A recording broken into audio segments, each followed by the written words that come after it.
Hi, I'm Damien Burgess from the Caffé Vergnano Coffee Academy in Torino in the north of Italy. Almost every home here in Italy will have one of these. It's a Moka for making of a Moka coffee. It's basically a pressure cooker for cooking a coffee and works very similar to an espresso coffee machine. With cold water that's going to be heated and forced under pressure through the ground coffee, resulting in the Moka here on the top. Now what we're going to need for the making of our Moka is cool fresh water and good quality ground coffee, preferably fresh.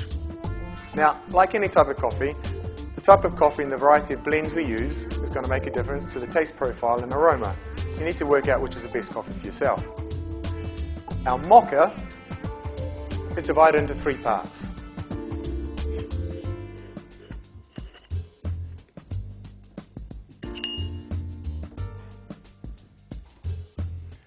The first part is where we put the cool, fresh water.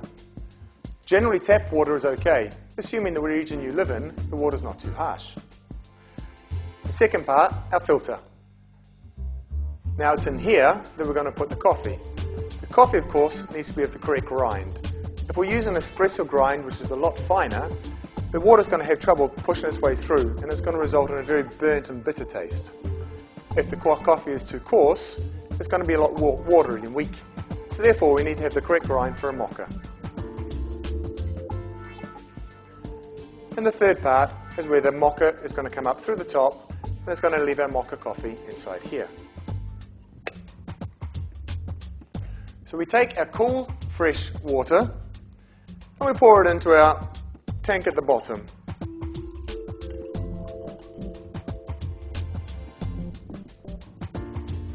Now I've filled it up just below this valve here. And what this valve is, a security valve. A lot of pressure is going to build up inside here, forcing that water through the filter.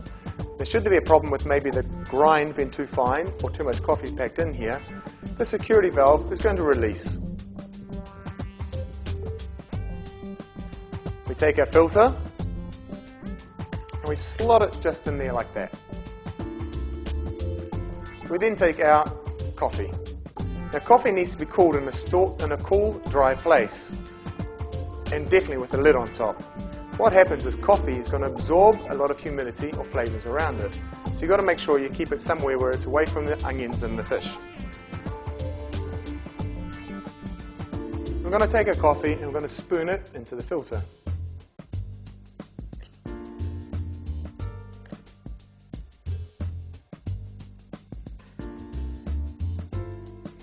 We're going to put in just enough so that it comes up above the level a little bit. Just like that. We don't need to pack it down, because when we screw the top in, it's going to pack it down just enough on its own. Take the lid, and we just put it through there like that.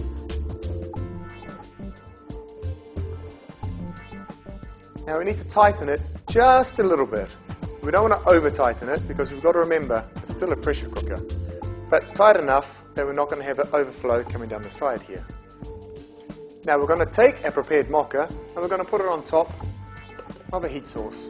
We have to make sure that heat source is not too hot, otherwise that water is going to boil too quickly and force itself through the coffee grinds too quick.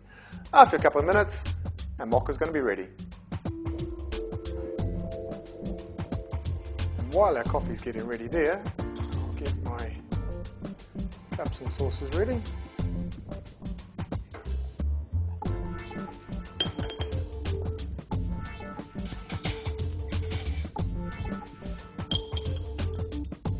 I want to make sure we take the Moka off there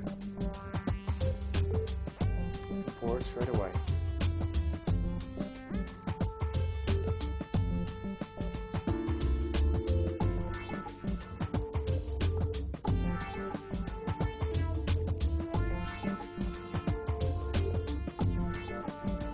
So that's how we prepare a simple Italian Moka. Very simple, easy way to prepare fresh coffee in your own home. Be drunk with sugar, milk, enjoy.